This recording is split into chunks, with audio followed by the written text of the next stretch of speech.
তোর বাপে আমার একটা মাত্র মোটরসাইকেল দিতে পারে না, অথচ তোর মতো একটা ডাঙ্গুর মাইয়া পয়দা করছে। এটা আবার কবে লিলি টাট্টু করা? শশা গাড়ি নিয়ে কোনো খাতির নাই বন্ধু। এই খারা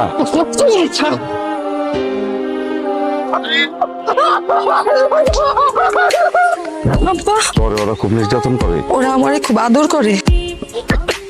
জয় মনে কাম হইতেছে না আব্বা। আমি একটা কথা বলবো চাই। কথাবার্তা পরে হইব, এতদিন পরে আইছেন, আগে মিষ্টি মুখ করেন। তোমার বাপে আমার সংসারে অশান্তি লাগা রাখছে। টাকা দেওয়ানের মুরাদ নাই, মায়া বিয়া দেওয়ানের সব। আমি তোমার টাকা দিতে পারবো না। এই ফইনির বাচ্চা, এই বাড়ির গেট দিয়ে যে টাকা ছাড়া ঢুকলেন, আপনার কি নাকি একটু লজ্জা শরম নাই?